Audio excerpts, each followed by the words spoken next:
Hi, everyone. Welcome to the Hall Family Wines Happy Hour. My name is Kathryn Hall. I am so glad you joined us today. We've got a very special program. I've got some wonderful guests whom I will introduce in a little while. But it's also very special today because we are raising money to help the victims of the recent fires here in the wine country. And there is the link. So, and I hope you're going to see this many times over the course of the next half hour or so. So if you decide that you want to make a donation to help out the victims, we created a link on our website. This goes straight to the Redwood Credit Union Fire Fund, which is the organization that is, it's a nonprofit organization that does a great deal of wonderful things here in the wine country, helps people who have been displaced because of various problems, helps pets, and does all sorts of wonderful things that make our valley healthier and happier and safer. So hope you will contribute, and we will have lots of things to try to induce you to make a contribution, beginning with some incentives. So if you donate to this Redwood Credit Union Fund, what you will be able to do is really leverage your money. So we at Hall and Walt and Baca are matching dollar for dollar the contributions that you make. So you will get out of that, for every dollar you donate, $2. But on top of that, the credit union itself is also contributing a match dollar for dollar. So for every dollar you give, it's a $3 donation to help out the victims. And I hope you will take advantage of that. We are very proud to be associated with the Redwood Credit Union on this. We worked with them in 2017 to raise money for the victims of the fires at that point. And what we love about them is not only all the good things they do throughout the year to help our two valleys, but also because they have an arm that absorbs all the costs of administering any fund, identifying the recipients and distributing the funds. So for this sake, you'll know that every dollar you donate not only is tripled, but on top of that, 100% of it goes to the victims. And so hope that will encourage you to do that. The fires that we have gone through in Napa and Sonoma are absolutely the worst on record. We thought in 2017 we had seen the worst of it. That was the worst fire that we had ever had. Then in 2018, that record was broken, and 2018 was the worst fire that California had ever seen. And now in 2020, we have broken that record yet again. So there are many scars across our valley, and many wineries have lost their properties, have had damage. Many people have lost their homes. Businesses have been affected, and all those folks who are employed by those wineries and businesses are also suffering because it's impacting our economy as a whole. So the bottom line and the message here is that there are a lot of people who would be very grateful to the donations that you make. So now moving on to, and there's the link again. So we are also going to try to entice you to give because we've got some fabulous guests. Not only are we going to be having some wonderful wines, I'm drinking a Pinot Noir, but right now, and I'll tell you about that in a little bit, but we are also going to have some Cabernet from Hall and a Zinfandel from Baca that we will enjoy over the course with my guests over the course of the next half hour. The guests that are coming on to join me are really amazing. They are, the first group are really heroes. They are the firefighters from Station 15 in Rutherford, California. That's the heart of Napa Valley, and these are folks who have been risking their lives to protect all of ours. And then my final guest of the show is going to be Tom Dreesen, whom you may remember from the Johnny Carson show. I certainly do, and from so many other performances along the way. He is truly a Hollywood legend. So, and he has been very supportive of the of helping the victims of the fires. So I think we've got a really fun, but also a very meaningful show for you today. So now let's get started with that. I'd like to bring on our first guests, who are these wonderful firefighters from Station 15 in Rutherford. Hey, all of you, are you there? Hey, we're Hey, so welcome. I'm so glad that you're on. Hi. Thank you for having us. It's an honor to have you all on, and I just am so grateful that you would join us today. So I'll just say we have our Chief Davey Pena here with us, and then over here, and then the other gentleman is Captain Chris Maroli. Hi. And then we have in the middle, we have Leah Kelly, who is she's a firefighter, but she is also one of our Hall family. She is our e-commerce coordinator at the winery when she's not saving the rest of the valley. So it makes us all very proud, makes us proud that you, Leah, are part of our team, but it makes us very proud to have all of you on today. So thank you to you all. Thanks for having us, Kathryn. We're so excited to be a part of this and help raise some relief funds. Well, thank you. So, Chief Davey, I'm going to start with you. Some questions. So, the fire department in Rutherford is all volunteer. Is that correct? That's correct. Well, and you are a volunteer as well, are you not? Yes, I am. Well, tell us about that, because I just think not only is it so amazing that you are doing what you're doing, but you're volunteering to do it. Tell us about volunteering, what made you decide to do it, but also tell us what you do when you're not saving the rest of us. Well, we're all community oriented, and I and all my firefighters are all wanting to help our neighbors, our community. So we do everything we can to help our community. But in the meantime, we are working other places. Like Leah works for you, and Chris works for his family in their vineyard, and I work for my company is Pinot Vineyard Management. We manage properties throughout Napa Valley, and of course, we sell grapes to all wines, which we are very grateful for. Says it. So what happens to your work when you're in the middle of saving us all? Well, at work, if the siren goes off and the pager goes off and it's something that we know is a major problem, we just drop everything and go. We tell everybody, sorry, we've got to go. And we show up and we work as long as we have to do the job that we're assigned. This last fire, we were out for at least a day, some of us 2 days before we got to go home and rest up and go back to work. Wow. So Chris, you are captain. I think I sort of butchered your name a minute ago, Chris Morosoli. I'm sorry if I did that, but anyway, thank you so much for being on the show. So tell us about what you do in real life when you're not saving us all. Absolutely. Well, my day job is working on my family's ranch here in Rutherford off of Nevon Lane, Morosoli Vineyard, and been doing that for about 5 generations. So really thankful to be a local Rutherford family here, and just the community here is so outstanding. It's just such a great group of folks.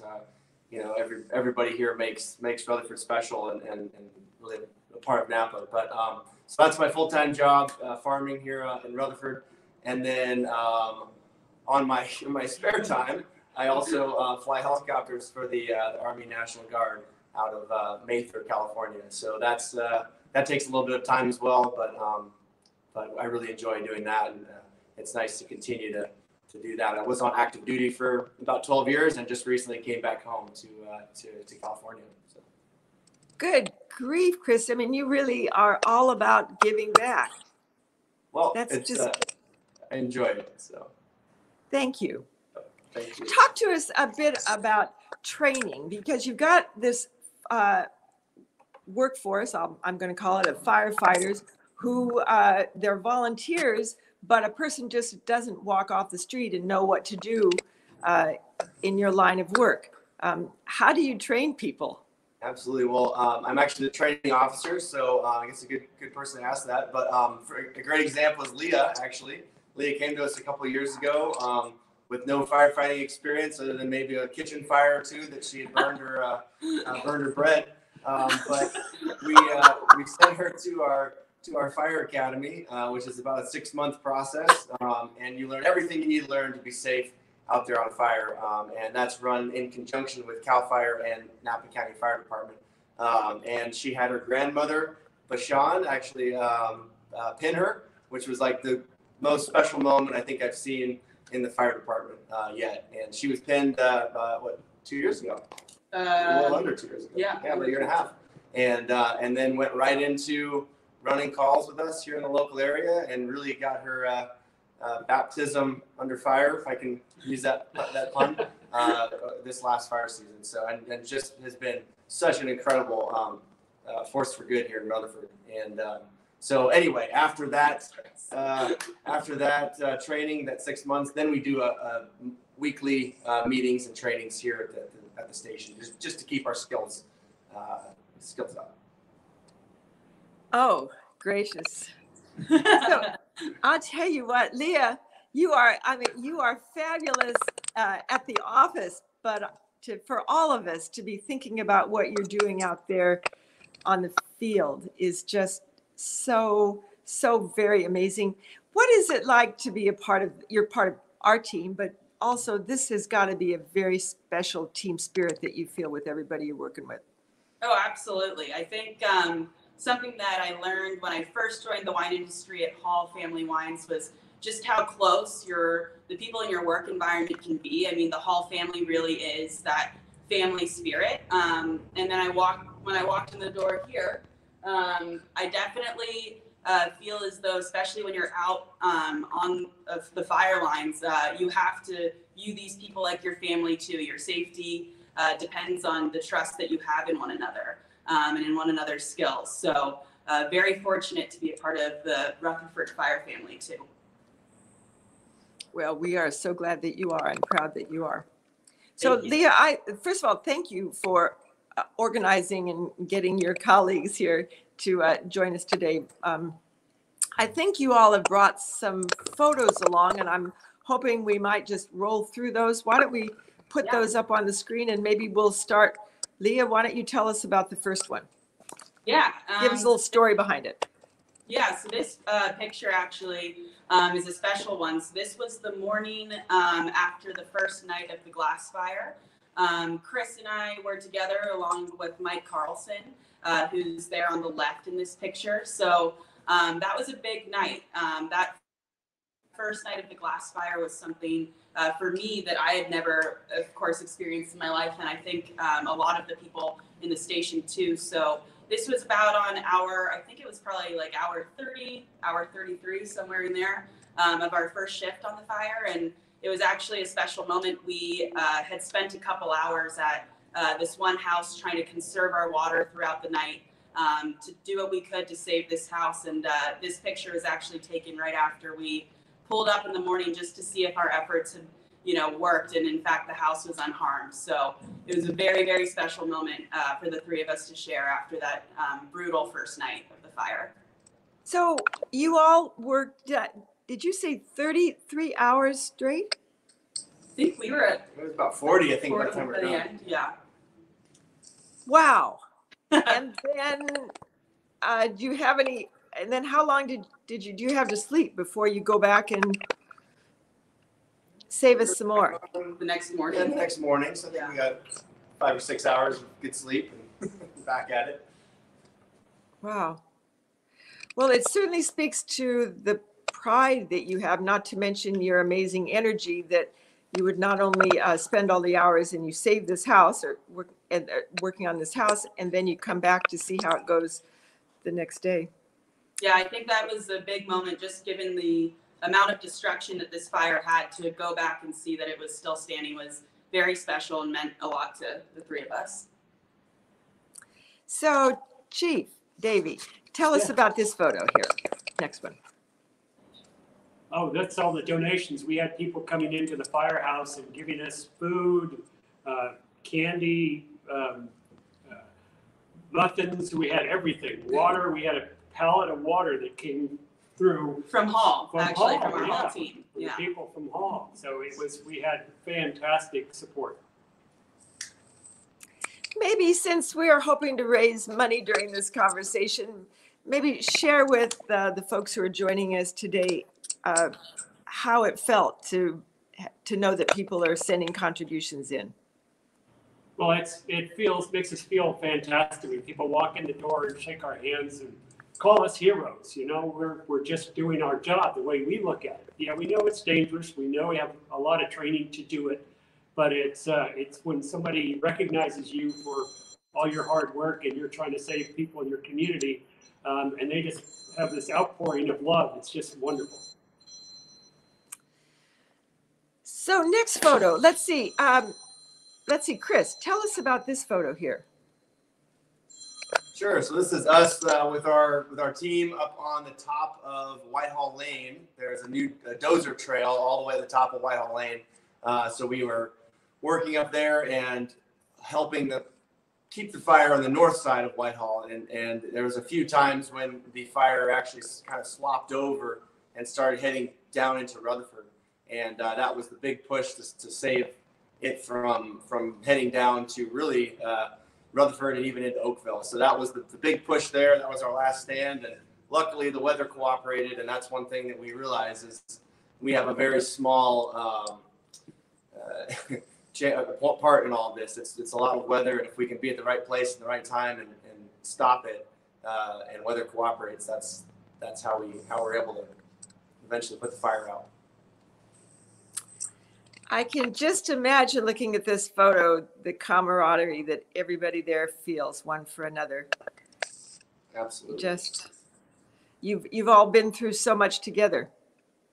Oh, let's come back to, oh my gosh. Okay, Leah, tell us about this one. Yes, this was actually at night, right in the area of that house that we went back to in the morning. So these were kind of some of the conditions that we were working under that night. And it was a big learning experience for me. Definitely. I never imagined necessarily what that feeling would be like, kind of being in the middle of the firestorm itself, but was lucky enough to go through it with these guys. So I'm very grateful for their leadership. So when you got up that morning, whatever time that was, heaven knows, do you sort of think to yourself, I could be in a life-threatening situation? I mean, how do you gear yourself up for that? Yeah. You know, I actually listened to some pump-up music on my way to the fire engine, just to get myself, in a good mood, knowing that it's going to be a long shift. But, you really think, you kind of go over your training in your head, or at least I do, go over what you've learned. You don't know what you're going to be walking into. And I definitely didn't know what I was going to be walking into for the glass fire. But as soon as you're in it, you don't really have time to think. You only have time to do. So you really rely on your training. You rely on one another and the decisions that we make to keep one another safe.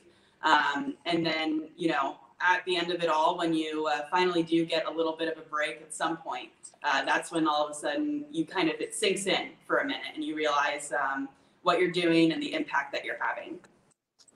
When we finally had a break, Leah, we were at the St. Helena Hospital because we just stopped the fire there, and we had about a half hour to relax. This is about 34, 35 hours in, and I fell asleep completely on the steering wheel, and Leah fell asleep on the concrete of the St. Helena Hospital, and we got about a 20-minute nap, and it was, I think, the best sleep we've had for a long time. It was amazing.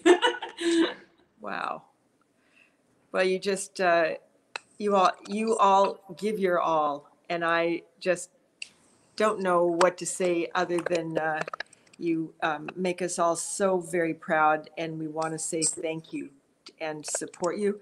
I can say one little thing as a thank you. We certainly want all of you and all of your fellow firefighters to know that you are welcome. Come by and have a tasting on us at Hall and Walt and Baca. It's just a little thing, but come on, let us show you in person how much we care. And to everybody who is watching, I know that you are going to want to help us. So let's put on this link one more time. This link goes directly to the Redwood Credit Union Fire Fund. Again, 100% of these proceeds go straight to the victims of our fires. None of the costs go to administration. All of that has been contributed by the Redwood Credit Union. And on top of that, every dollar you give is actually multiplied by 3 because we are matching at Hall.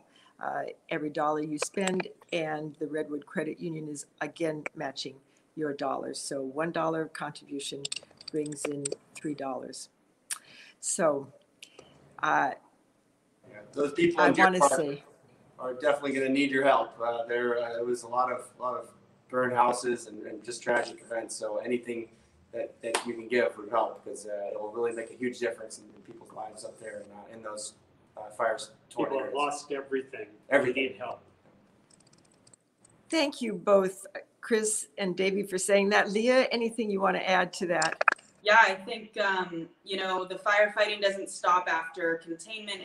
It really continues into working to give strength and build up the resilience and rebuild what's been lost. So the fight keeps going, and it can only happen through fundraising like this. So we're so thankful for the generosity of Hall family and of the credit union as well. So thank you so much. And the support of my team at Hall Family Wines also is what gets me through up there. So thank you so much, Kathryn. Yes, thank you.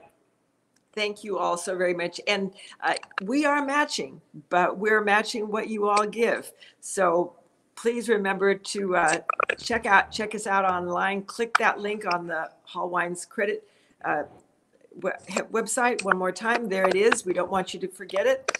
And that your donations will go straight into the Redwood Credit Union. To you, to Leah, Chris, Davey, thank you all so much for all you do to keep our valley safe. You are true heroes, and I am proud to know you all and very, very grateful that you all would come on the show with us today. Thank you, Kathryn. Thank you. Thanks for having us. Thank you. Thank you.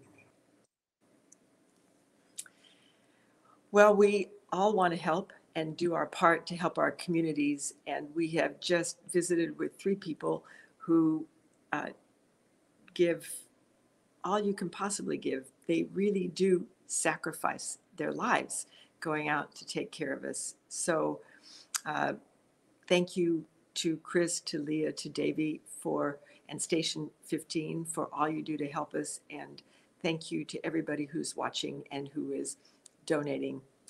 Cheers to you. And by the way, let me say something about this wine that I've been sipping on over the course of the last few minutes. This is a Pinot Noir, and it's our Walt Santa Rita, Rita's Crown Pinot Noir. And this comes from Santa Rita Hills down by Santa Barbara. We have this wonderful picture of this vineyard down there. We grow Pinot up in Sonoma as well, but what I love so much about the Pinots that come from the Santa Rita Hills is this just beautiful lushness and vibrancy of fruit that comes off of these grapes and then into the wine. And part of that is because of the configuration of the hills down there. This is an area where, unlike in the rest of California, all the hills run straight toward, they run east-west toward the ocean rather than north-south like the hills do up in the Napa and Sonoma area. And the result of this is that the ocean fog can come straight off the ocean into the vineyards and provides this wonderful cooling effect. Pinot Noir always loves windy and foggy environments. It just thrives in those kind of areas, and this is just made for this. And then on top of that, when you put the wonderful sort of sedimentary soil that is in this area, which is very limiting. It produces really beautiful Pinot Noirs, and I'm so glad that we can make one of those. So now let me bring on our wonderful guest, who is truly a Hollywood legend. He has also been supportive of many nonprofits, charitable organizations that help. Among them, his efforts have helped firefighters, but he also has supported so many other wonderful causes. And he's had just an amazing career. He was a regular on the Johnny Carson show. He was he toured with, I think, 17 years with Frank Sinatra. I think he was his opening act. We'll get some more information about that. He is a stand-up comic, has so many accolades from so many folks. But on top of that, he's just a very funny and very, very nice man. Oh, and let me say this. And he's written a really fun book. And for those of you like me who loved the Johnny Carson show in particular, and my parents were such a big fan, and I used to watch it and just loved it. This is his book, and it's still standing. He is definitely still standing. Let's bring on the wonderful Tom Dreesen. Thank you, Kathryn. Thank you. Hey! First of all, before I go any further, I want to applaud those firefighters. That was an incredible segment you had there. And I've always been a fan of firefighters, but more so, like all Americans, after 9/11, we really came to the full realization, even though we thought we knew what firefighters did, we really came to the realization how they put their lives on the line for us all the time.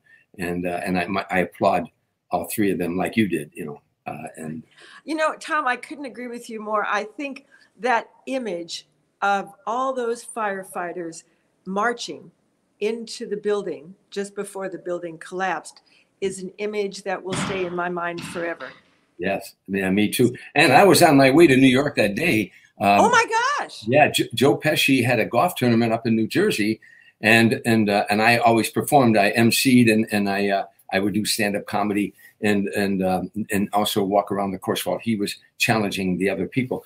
He'd bring a couple pros in and a couple celebrities. Anyhow, and I was supposed to go, and I was walking out the door, and a girl that I was staying with at the time was staying with me. Anyhow, is that a story? Should we let that go? There's a lot of funny stories. I don't know. It just made me laugh. But yeah, I was going out the door, and she said to me, "You better come in here." The limo was downstairs taking me to the airport. She said, a plane went into a building in New York. I said, well, I'm surprised that hasn't happened more often. I'm thinking of a small, like a Piper Cub or something. And I said, I'm surprised it hasn't gone more often. She said, no, there's something serious. And then meanwhile, the phone rings and it's a limo driver saying, Mr. Dreesen, we got to go. You're going to miss your plane. And she said, a second plane went in there. And now I go into the room and I'm looking. And so I get on the phone and I call Joe Pesci's assistant in New York. Her name was Kelly in New Jersey. And I said, Kelly, should I still come in there? She said, what are you talking about? I said, out here we're seeing that a couple of planes went in a building in New York. And she thinks I'm joking. She says to her husband, she said, oh, it's Dreesen again with his jokes. I said, no, this is not a joke. And the phone line went dead. And anyhow, and that was the rest is history, as we say, but it was really a time in America that as tragic as that was, there was something beautiful that always comes out of tragedy with Americans is the unity we had after that. I just saw all Americans pulling together because the tragedy that more people died there than at Pearl Harbor, and anyhow, I don't want to be sad, but well said. And in a sense, coming back to this, the fires are what's one of the beautiful things that came out of this disaster of the fires has been that for me, to see how our community has come together. I mean, it's just, there was this wonderful image about one of the wineries was burned to the ground. And there were some goats in the area that were finding shelter in the winery. And then the neighbors were coming over, the neighbors who also had homes that had been damaged. The neighbors were coming over with water to feed the goats. You know, I mean, it's just this beautiful time when folks come together. You know, I'll digress for a second. I grew up on the south side of Chicago, a suburb called Harvey, Illinois. I had 8 brothers and sisters. We lived in a shack. We had no bathtub, no shower, no hot water. It was a rat-infested, roach-infested shack. There was one time when 5 of us were actually sleeping in one bed. All my life, I had holes in my shoes as big around as a coffee cup. You know, if you had a hole in your shoe, you put cardboard in there. If a window broke, you put a rag in it. We were raggedy poor. But my father was alcoholic, and my mother was a bartender, you know, and drank quite a bit too. But anyhow, every year at Thanksgiving and Christmas, all the civic groups, Moose, Kiwanis, Elks, all those civic groups, Knights of Columbus, they would bring baskets of fruit and ham and turkey and things that my brothers and sisters and I had never seen before.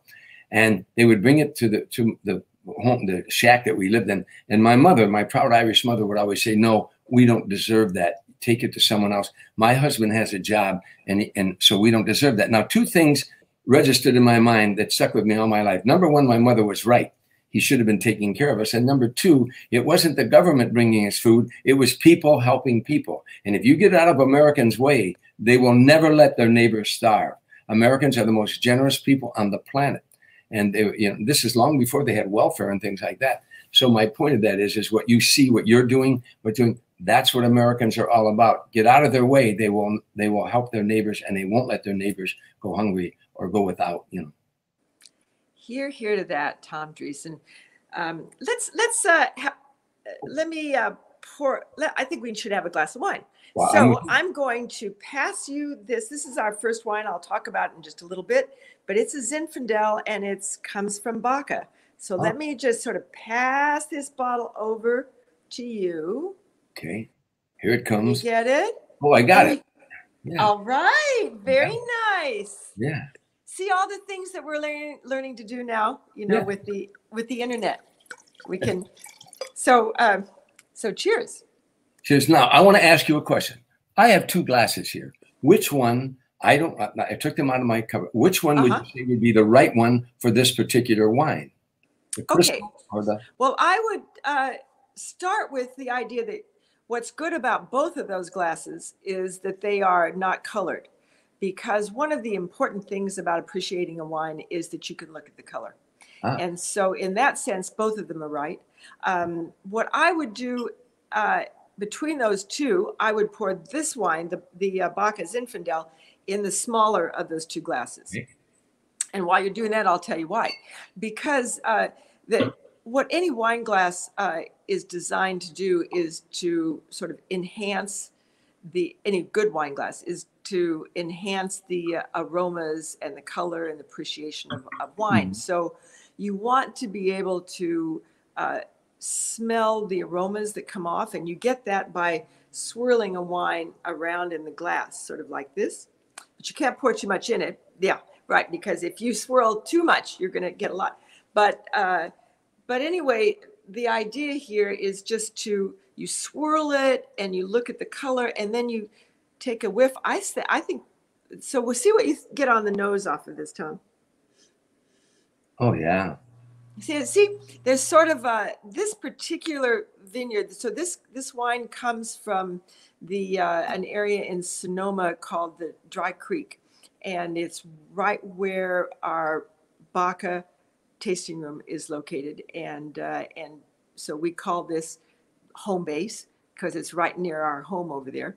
And the wines that come off of this vineyard are always just they seem to have this sort of anise nose to it, and there's a little bit of this sort of licorice fennel scent on it, in addition to the blackberry that comes off of the wine. But it's very interesting how certain areas have really recognizable qualities. Another aspect of this particular vineyard is that it tends to be a little warmer than in Dry Creek than other Zinfandel growing areas, and as a result, you get wines that are really very dense and powerful. So Well, Cheers. now, another question. I was hosting a TV show many years ago in Cincinnati, and they had a expert wine taster on. And I asked, I grabbed the glass. I was talking, and I grabbed the glass. He said, no, don't ever do that. He said, when you do that, your hand can change the temperature. He said, you always hold the glass by its stem. And he was right. Exactly. I didn't know that your hand could actually change the temperature of the wine or something. Yeah, well, it could, because your hand's going to be at 98.6, and the room, hopefully the room that you're sitting in is not 98 degrees.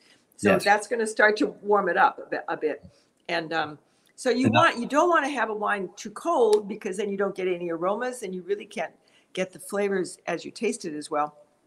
But you also don't want it too hot, because then you can't really enjoy it. Would you say that 60 degrees is a 60 to 65 degrees is a good room temperature for wine? Well, I would try to, if you're just being ideal about it, I would serve the wine around 55 to 60 degrees at temperature there. But the room should just be however you enjoy it. So it really doesn't matter, because if the wine comes out at the right temperature, the room where you're sitting doesn't make you're not going to take that long to drink a wine. I hope you don't take that long to drink one of my wines.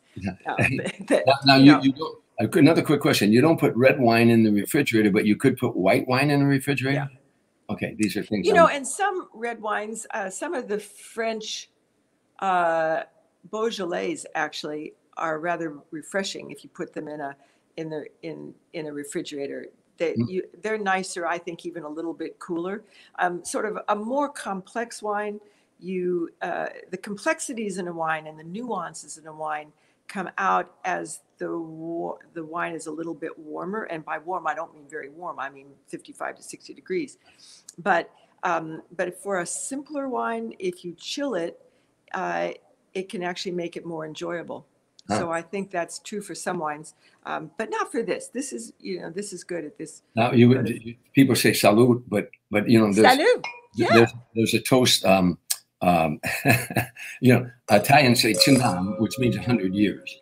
Polish people say "na zdrowie," which means good luck. Jewish people say "l'chaim," which means life. I've got a buddy doing l'chaim in Joliet prison. So. Well, okay. Here's to you, buddy. Okay. Yeah. Well, that was very tasty. That was good. Yeah, I'm glad you like it. So, Tom, I put together just a series of some sort of fun questions. I mean, there's so many things I want to ask, and there's no way we're going to get to all of them over the course of this program, but I want to sort of run through a couple of them if that's okay with you. And so I'm going to try to ask you some questions here in a sort of rapid fire way. Is that okay? Sure. Great. All right. Where is my list here? Okay. Oh, great. So tell us a bit about Johnny Carson. How did he affect your career? I started out in show business with a comedy team. Tim Reed and I were America's first black and white comedy team. History shows we were the last. From 1969 to 1975, we were America's first, and today we find our only black and white comedy team. And at that time, there were no comedy clubs in America. And so we worked all black clubs in the North and the South, and all white clubs as well. And anyhow, when the team split up after 6 years, it was 1975, and I was going to go off alone, and Tim wanted to be more of an actor. And he later became Venus Flytrap on WKRP Cincinnati and a lot of other shows. But and we're the best of friends to this day. In fact, they may even do a series on Netflix about our life, what it was like touring the nation as the first black and white comedy team. Wow. But in 1975, wherever you went in America, people say, "What do you do for a living?" You say, "I'm a stand-up comedian." The next question out of their mouth was, "Oh yeah? Have you ever been on Johnny Carson?" And they didn't say The Tonight Show. They said Johnny Carson. Right, and if you hadn't been on Johnny Carson show in the eyes of America, you might want to be a comedian. Maybe you're going to be, but you weren't one now. So we all gravitated to the West Coast to work at the Comedy Store to try to get on at the Tonight Show. And that's what happened for me. I struggled for a long time. I had a wife and kids in Chicago. My wife wrote me a Dear John at that time. We got back together later. She said, "I hate show business. It's your life." Struggling. I ended up sleeping in an old Nash Rambler. I had no place to stay, and it wasn't my car. It was up on blocks. and the front seat would come down. And I'd sleep in it for a month. I'd wash up in a gas station. I was going through a tough time. It's all in the book, still standing, you know. But finally getting on at the Comedy Store and finally getting the Tonight Show to come and see me. The double entendre there, it's still standing because I've been knocked down a lot in my life, what I just explained to you. And I've been physically knocked down, but I kept getting back up again. And I'm also a stand-up comedian, so it's a double entendre. And it's my journey, the subtitle is My Journey from Streets and Saloons to the Stage and Sinatra. So getting to the Tonight Show was what you had to do. One appearance on that show, your whole life changed. Freddie Prinze did one appearance on that show. He got a sitcom the following day. I did one appearance on the Tonight Show, and CBS signed me to a development deal the following day. A man in New York named Lee Curlin from CBS watched me. And after my first appearance on the Tonight Show, I never stopped working from that time on. I did 61 appearances on the Tonight Show. But from that time on, I was touring with Sammy Davis Jr., Smokey Robinson, Natalie Cole, Gladys Knight and the Pips, Tony Orlando and Dawn, James Darren, Frankie Avalon. They all wanted an act that could work clean because they had family audiences coming to see them. And so I was doing Dinah Shore, Merv Griffin, Mike Douglas, Johnny Carson, Midnight Special, Rock Concert, Soul Train, American Bandstand. I was doing all these shows. And you had to work, you had to write material in those days that could make grandma and grandpa, mom and dad and the kids laugh. You couldn't work blue, and they didn't have cable television in those days. And so Johnny Carson, how important was he to me? To my grave, I'll thank him. And that first break that he gave me, and that first Tonight Show, how I got there. They put me in makeup and they take you up to the up to your dressing room. Then they bring you down to the green room and you're getting ready to go on. 26 million people watched that show in those days. 26 million people. And they came in the green room and said, we ran out of time. You're going to have to come back next week. I go back next week, go through all the problems, get ready, go there, put makeup up to my dressing room, down to the green room, ready to go on. We ran out of time again. You have to come back. 3 times that happened to me. The 4th time, by that time you got a hole in your stomach about this big. But the 4th time I get there, I'm in the makeup room and Fred DeCordova, the producer, came in and said, I got bad news for you. I said, what? He said, you're going on tonight. Oh, that's great. So now you're behind that curtain. They bring you behind that curtain. You're behind that curtain and Doc Severson's playing the music because they're in commercial break. Yeah. And the coordinator said, you okay? She said, and he leaves you alone and you're there and you're talking to God one-on-one. Oh, God, don't leave me now. Oh, help me get through this. Now, not only do 26 million people watch a show, all the booking talent coordinators in the country, casting people for TV shows, buyers from Las Vegas, entertainment directors for all the hotels in Vegas, they all watched that show in those days. Not only that, my mother had everybody back in Harvey, Illinois watching. So if I bomb, I can't even go back home, So, but, and I'll get off. I'll tell you how great Johnny is. The music stops and your heart stops because we're back live now. And Johnny Carson, your first time on, he does this for you. He said, we're back now. And I'm glad you're in such a good mood tonight because my next guest is making his first appearance on the Tonight Show. Will you welcome Tom Dreesen? That one line, I'm glad you're in such a good mood tonight, sets the tone, And they walk out into this bright room. It looks like you're in an operating room. You can't see the audience and the cameras are on you. And you get that first joke out and it got a laugh. I got that second joke out, it got a laugh. The third joke got a laugh. Now I hear Johnny and Ed McMahon laughing behind me. And I got 8 applause. I finished my last joke. I said, you've been a marvelous audience. This is my first appearance on the Tonight Show.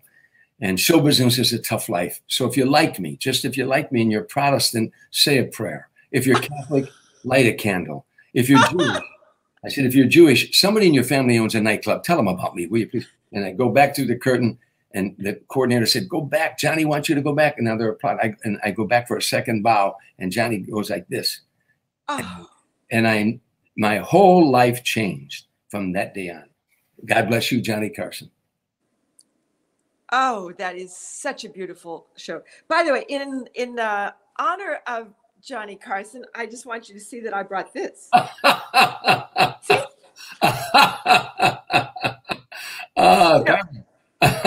What is it? Carmack, right? Yeah, Karnak. I think it was Karnak.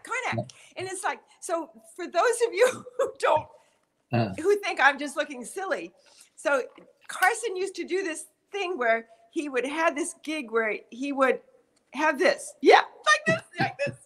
Isn't that great? And he would like, and this would be the question, but he would give you the answer because, you know, he was a genie and he could tell what was in the envelope. So he'd give you the answer and then he'd come down and read the question. Yeah. Wasn't it? It was so good. Now, interesting enough, Johnny Carson on the show was this ebullient, effervescent guy, but off stage, he was painfully shy. Painfully shy. If you saw him socially, I'd see him at Frank Sinatra's house. Sometimes he'd be in the corner. He never wanted to be the center of attention. He was very shy off stage. As David Letterman, same way. Some comedians are a continuation of themselves. And that's me. The way I'm talking to you now is the way I go on stage every night. Other people have a stage persona that before they go on, you know, they get themselves right and they go out and become this person that they normally are not. You know, they have a stage persona. And David Letterman's painfully shy, but when he walks through that curtain, he's this, you know, full of life guy, you know, and same with Johnny was the same way. And both socially very shy. How interesting. By the way, mentioning David Letterman, David Letterman did the foreword to your book here, Yes. And which was really, it was a beautiful, and at the same time as he is such a witty way of talking about you. He's a real gentleman, isn't he? Yeah, he's an interesting guy, David. We met. I'll tell you a real quick funny story. We met the first time he came to California in an old red pickup truck, and he was out in the parking lot in the Comedy Store. And I came off stage. I knew they were like him, but he wasn't on the schedule yet. And he complimented me. I enjoyed your work and your set. And so I'm so extroverted. I'm taking it to him. Where are you from? Indianapolis? No kidding. No. What major league team did you root for? Because they don't have a major league team. I started doing sports, and we became friends. We started playing racquetball together, basketball, and we've been friends since. Now, he calls me about 2 months ago. He said, Tom, I said, yeah. He said, you know, every time I'm being interviewed about how I met you or you interviewed about how you met me, we always tell the same story, that you came off stage, I complimented your set, and we became friends. I said, yeah. He said, well, it's a boring story. I said, maybe boring, but I said, but it's true. He said, I don't care. It's boring. From now on, what we tell everybody is that you came off stage. I was new out there. I had stolen some material from you, and you beat the hell out of me in the parking lot. I said, now why would I tell a story like that? He said, because it's a better story. I said, you've got 30 million fans. You want them chasing me through airports? He said, I don't care. It's a better story. Now, 2 weeks after that goes by, he calls me. He said, do you know the governor of Illinois? I said, I met him, but I don't know him. He said, well, my wife has a friend in Chicago, a woman friend who has an adult son who has autism. And the autistic adults build, they have a property and a land that they plant corn, tomatoes, beans. And when it comes into fruition, they give it to the homeless. But the state is going to come and take that away for whatever reason. Can you help? I said, I know the Senate Majority Leader, a guy named John Cullerton. Let me call him. So I call him. He said, oh, Tom, tell Dave not to worry about that. We're taking care of that. There's some statute in place or something. I said, could I have Dave call you because you explain it better? He said, sure, give him my number. I said, oh, John, by the way, when you tell Dave you're helping him, tell him the only reason you're helping him is because Dreeson beat the hell out of him in the parking lot at the Comedy Store. He said, okay, and he's a good guy. Now, 10 minutes go by and the phone rings and I know it's it. I go, hello. He said, didn't I tell you it's a better story? I told you it's a better story. So good.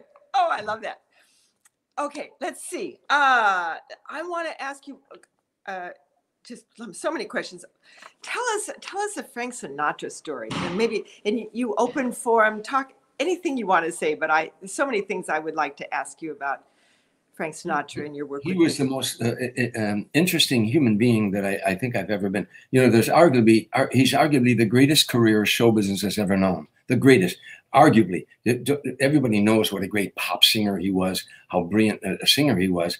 But what you forget about was what a brilliant actor he was. He won the Academy Award, for God's sake, and from early 20. He danced with Gene Kelly. He danced with Gene Kelly. You know, this was an extraordinary career. You know, Charlton Heston once said, to watch Frank Sinatra sing a song is like watching a 4-minute movie. You know, one night sitting with Frank Sinatra in his compound, I stay in his compound every year, but I'd be sitting around and he stayed up till dawn. He never went to bed till the sun came up. And the women usually would go to bed, but the guys would hang out. So it was Gregory Peck one night, Kirk Douglas, it was Clint Eastwood, it was Robert Wagner, it was Jack Lemmon. And they were talking film and directing, and I was fascinated. These were people I saw in the movies in Harvey, Illinois when I was a little boy, and I'm fascinated by their stories. And they were showing a great reverence to Frank as an actor. And it just was curious. I said, you know, because we all studied acting, and everybody wants to tell you who they studied with. I said, Frank, did you study acting? And Gregory Peck grabbed my arm real hard. He said, acting lessons would have ruined him. He was a diamond in the rough you don't fool with. You know, this is go. So the thing was, when you gave Frank Sinatra a song, to him it was a script. What did the writer feel the night the writer took pen in hand? Frank would immerse himself in the lyric and become that lonely guy in the bar whose woman left him, and he's never going to find love again. And you felt that. You felt that. And you felt the joy of the song. Come fly with me, let's fly with. There was no other singer like him. Steve Lawrence, a brilliant singer, once said to Frank, you know, you ruined it for all the rest of us. Because once they heard you sing it, they knew how it's supposed to be sung. So for me to be in his presence, I'm a little boy in Harvey, Illinois, shining shoes in all the bars. That's what the book is about. I'm shining shoes in all the bars as an 8-year-old boy, trying to make money for my brothers and sisters to feed them.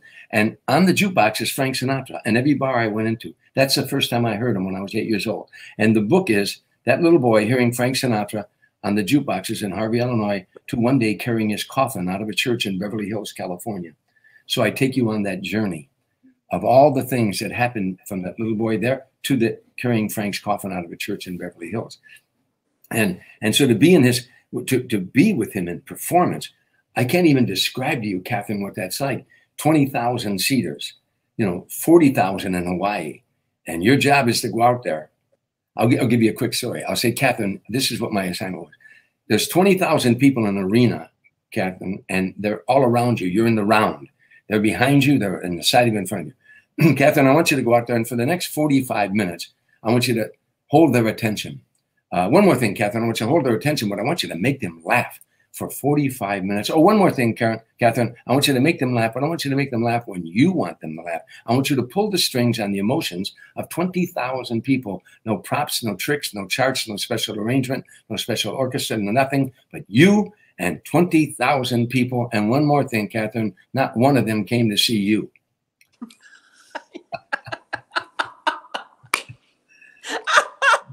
There you go. You know, but that's what it was like opening for Frank Sinatra every night.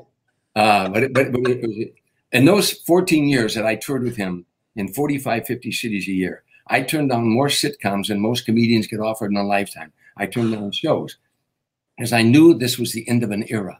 And I had toured with Sammy Davis for 3 years. I did Dean Martin shows, and this was the coup de grace. I knew it was the end of an era, and I wanted to be with him until his last song, and I was. The very last song that he ever sang on stage is The Best Is Yet to Come. And it's on his tombstone. It says, Francis Albert Sinatra, the best is yet to come. Oh my goodness. Oh my goodness. Tom, we have got to move on to our third wine, but I just, as much as I love wine, I love listening and talk to you and talking. Okay, we've got one more wine. This is a Cabernet, and I am going to pass this to you. Okay. This bottle. Are you ready? I'm ready. We did such a good job before. Wait a minute. Here it Can you get it? And you got it again. It's right there. There we go. So let's pour ourselves a little bit of this. Okay. So this is a Cabernet. So we've had 3 wines, or I've had 3 wines. I started off having a Pinot Noir before you joined, and that's that was from a vineyard that we partner with in Santa Barbara area.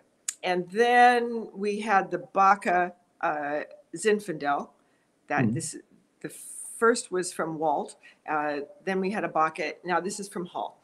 And this is a Cabernet, which is really most of what we do, most of the wines that we make are Cabernet. This is called 1873, and you got it in the glass. See how you can see that color in the glass? It really shows up, I think. It's got this sort of beautiful, sort of dark color and a little bit of bluish because it's still pretty young. Anyway, so cheers. Cheers. Salud. Mm, mm. So this is mountain fruit, and we make a lot of different Cabernets, and some of them are single vineyards. So the grapes are only from one particular vineyard, and some of them are blends from a variety of vineyards. This is a blend, but the goal we have in this is to just sort of be creative with mountain hillside fruit, because hillside fruit has certain characteristics that we love to explore.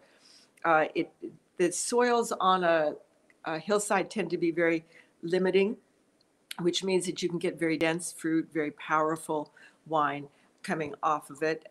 We start this with one particular vineyard that's actually in my backyard. It's called Sacrochet. And Sacrochet has about a 750-foot elevation. And one of the characteristics of the grapes off of that vineyard is that they have a lot of tannin, and they have a lot of silkiness, and also there's sort of an earthy quality to it. So when you taste this wine, you're going to get you're going to get these layers of flavoring. And that really is what makes the difference between a very good wine and a really great wine, is when you can get these sort of layers, these nuances that come in from a wine. And so that's what we're going through here. And that's what I hope you'll find. You know, I like the first, but I like this one here. I like a little bit better. I like them, you know. Wow. Well, they're just all, they're different. Cabernet is really sort of the king of fruit, and there's just something about that spiciness and the blackberry and the sort of beautiful velvety texture that comes from a Cabernet that really is why it's called the king of wine. Wow. So on Frank Sinatra's 75th birthday, Barbara Sinatra, there was a big table. We were in New York, it was like, I was at one end and Frank was at the other, and there was like 20 people there. And she set this wine down, wine glasses all across the table.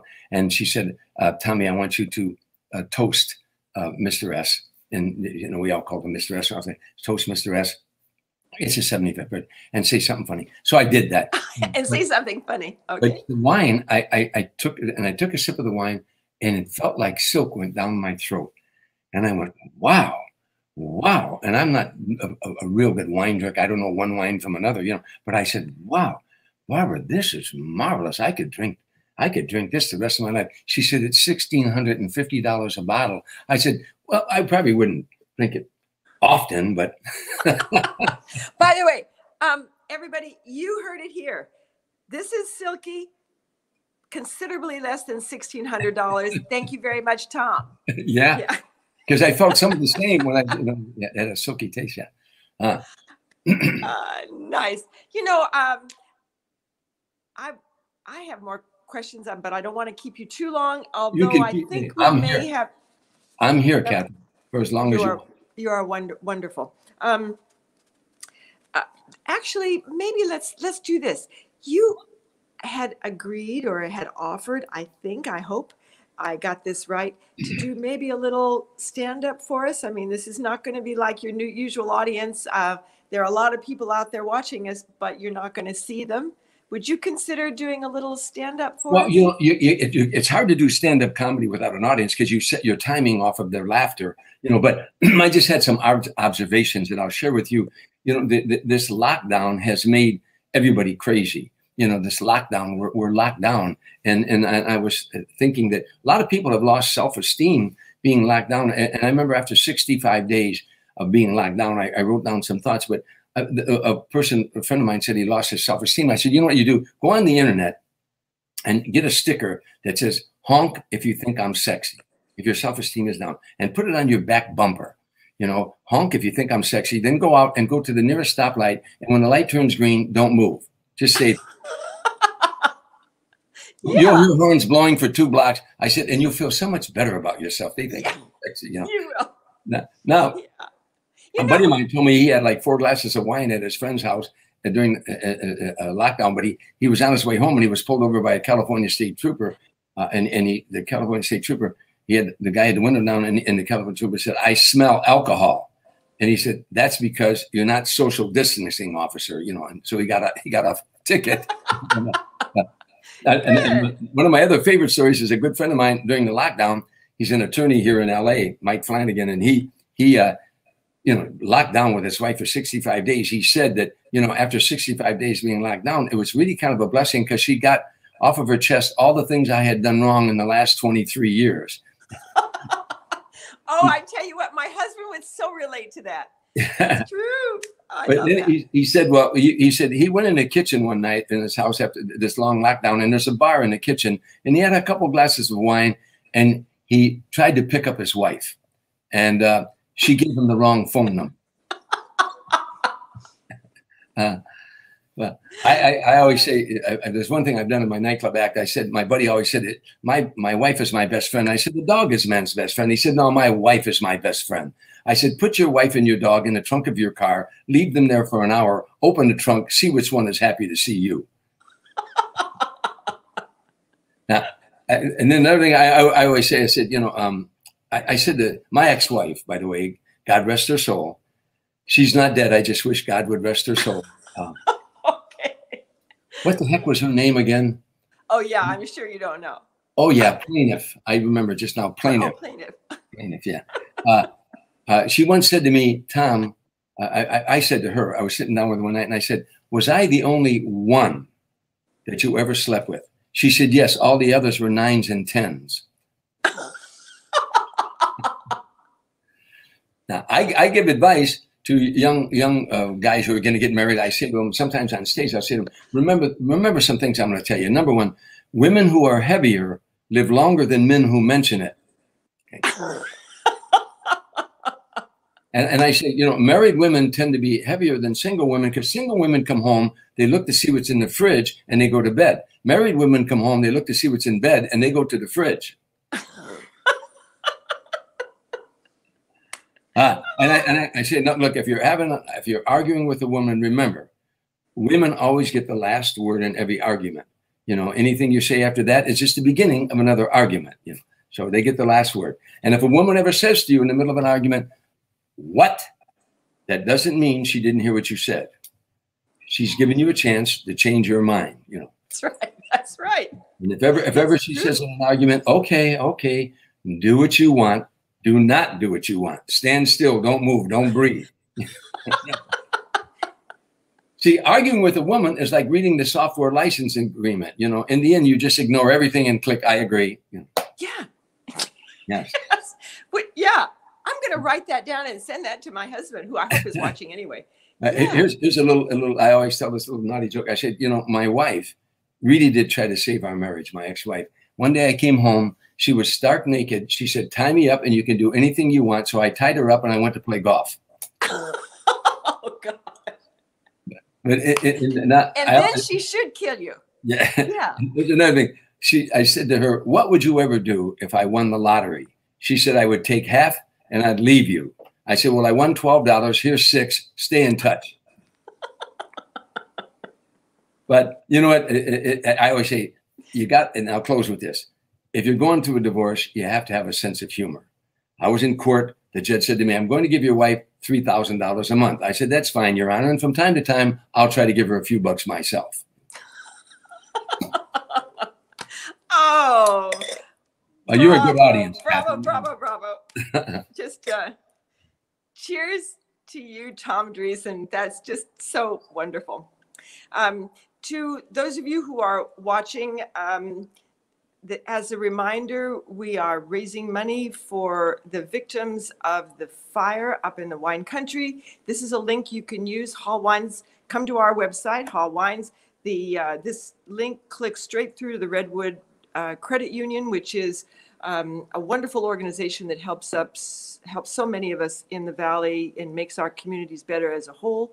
100% of what you donate will go straight to the victims. The credit union is absorbing all the administrative costs, and every dollar you donate is multiplied by 3 because we at Hall are matching it dollar for dollar, and the Redwood Credit Union is doing the same. So thank you. Now, let's take some questions. Tom, can we take a question or? I'm here. I'm here for. Okay, let's see. Oh, this is good. What is your favorite chapter from your book? Wow, that's I think there's 40 something chapters. Each one was so significant to me because all the years I toured in show business, if something poignant happened or something funny happened, that something I didn't want to forget, I would go back to my room and I'd write it down. And then that's what helped me put this book together, so that each one, I mean, that's a great question. Right. It's a great question. I think, maybe the last chapter where I talk about, I don't want to get, we were having such fun here, but in the last chapter in my book, I had gone to 2 doctors at USC with my daughter because of something of a diagnosis. And I'm at USC with my daughter, and I thought, well, they're going to tell me, here's what you have, here's what your treatment will be. And the 2 doctors were looking at the charts, a man and a woman. The doctor turned around and he said to me, Mr. Dreesen, go home and put your affairs in order. I said, are you telling me that I'm going to die? He said, yes. I said, whoa. I said, how much time do I have? And he said, only God knows that. And I said, well, I'm going to ask God for a second opinion because I'm not that kind of guy. I don't give up like that. He said, well, that's good. I said, I've been a fighter all my life and I'll continue. He said, it's good. Anyhow, I put together a support group, all my friends, personal friends of mine and my daughters, and they were on the internet and we're looking in Israel and Germany and all over. And we come down and there were 2 doctors that could possibly pull off a serious operation called HIPEC. It's an acronym, HIPEC. And one was in Washington, D.C., Dr. Sugarbaker, and one was in San Diego called Dr. Lowy, L-O-W-Y. And Dr. Sugarbaker said, I don't even want to see him. I wouldn't do that surgery on a man half his age. It's a very serious, it was a 10-hour surgery they thought. But my nephew said, but my uncle's in good shape. He said, I'm sorry, I won't do it. So Clint Eastwood's a good buddy of mine. I'm names out of me, forgive me, but he hooked me up with MD Anderson. And MD, by the way, I'm going to give Clint some of this wine. He loves wine. And we have dinner. We have dinner every now and then. So I'm going to bring some of your wine to him. Anyhow, but thank you. Clint fixed me up with MD Anderson. And I called them and they said, this Dr. Lowy, they said, he trained here, Tom. We'll put you in touch with him. Make a long story short, I go down there. He said, I think I can help you. He did the surgery. Now, a week before I got the surgery, I played in the AT&T up there at Pebble Beach. I played 3 days up there. I was feeling fine, but they're saying. Anyhow, he did the surgery, 6.5 hours. I came to him in the recovery room. He said to me, you're disease-free. He removed like 200 tiny, minuscule tumors from my abdomen. He said, you're disease-free. And I said, Doc, and it took him 6.5 hours. And my daughter said after the surgery, they went into his office and he was holding his head in like this. And the people because it was such a strenuous thing he did. And the people at MD Anderson said, Tom, you don't know what he did. I said, oh, no, I do. They said, no, you don't. You have no idea what he performed. So anyhow, long story short, Dr. Lowy came in the room and he said, you're disease-free. I said, Doc, you saved my life. You're a genius. He said, no, I'm not. I'm stubborn. I said, I'll take that. Now, my point of all that is saying that at the there's so many great chapters in that book, so many funny chapters, things Sammy Davis Jr. taught me, things Frank Sinatra taught me. But I'm here talking to you because of Dr. Lowy. I'm here enjoying this afternoon because of the genius of this wonderful man. And can it reoccur? Yes. Can all cancers reoccur? Yes. But for now, I'm disease-free and I'm enjoying my life. I thought, like anybody else, during the lockdown, you learn this too. You learn a lesson in the lockdown. You think you love your family, and you do. And you think you love your friends. But now you really love your family, and you really love your friends, and you really appreciate them. This not being able to get together with one another, not being able to hug your children, your grandchildren, your friends. We're learning when we get that opportunity again. So there's a silver lining in everything we do, But that's just, there's other chapters in the book that are just hysterical and will have you laughing, but that's a very poignant chapter of my life. But I want to digress one thing, Ken. I'm a motivational speaker. I speak on 4 subjects: perception, visualization, self-talk, and develop a sense of humor. And I elaborate on those 4 points when I'm giving a motivation talk. When I was diagnosed and I came home and I called my best buddy, a friend named John Romeo, he used to write for Jay Leno. and he's always in the computer researching. We call him Dr. Romeo, even though he's a comedy writer. And my daughter here, and I talked to him. When they left, I'm all alone now. And I went in the bathroom and I looked in the mirror and said, all your years, you're giving these motivation talks. All those years. Now, you either better practice what you've been telling other people to do, or you're a phony. And you've been a phony all your life if you don't do what you've been telling others to do. Self-talk, and perception. All of life is how you perceive it. And so I began to practice those sciences that I read many years ago. The Power of Your Subconscious Mind by Joseph Murphy. The Power of Positive Thinking, Norman Vincent Peale. A Guide to Confident Living. I mean, all these things that I taught others to do, it was now my turn. And one of the things that I tell classes all the time when I'm giving a motivation speech, I said, the day that I started to live, now this is before I was diagnosed, I said, the day that I started to live was the day that I totally embraced the fact that one day I was going to die. Now we all say, well, we all know that, but we put it on the back burner. I said, the day that I totally embraced that one day I was going to die, I had a choice then. I could live every day until I die, or I could die every day until I die. And I chose to live every day. You can whine and moan and complain about your lot in life and cry and complain and worry and complain, and then one day you're going to die. Or you can live every day until you die. Oh, and that's what I'm doing. I'm living every day until I die. And drinking wine with Kathryn Hall. Hallelujah. Tom Dreesen, thank you so very much for joining us today. You are just, you are a true legend. But on top of that, you are very funny. And on top of it all, you are just an amazing, awesome human being. I am so proud to have had you on the show today. Thank you very, very much. Thank you, Kathryn. I'm honored. And thank you, staff. Everybody's been so nice. Marae, everybody's been so nice. And who knows, maybe one day I'll come up there and I'll do something live for you. I would love that. We all would love that. Love that. Well, let's to be continued. To be continued. And donate to the firefighters. You can put the link up there one more time. Salud. Yes. Bye-bye. Bye-bye. Thank you so much, Tom. Thank you. Well, if there is anyone here who questions why Tom Dreesen is not only a comedic legend, a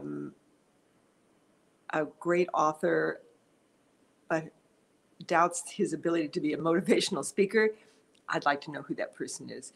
This has been really a wonderful, now almost hour for me. I want to say to you all, thank you very, very much for joining us today.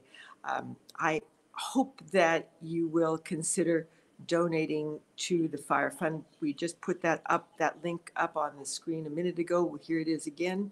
We're trying to make it very easy for you to donate to the Relief Fund.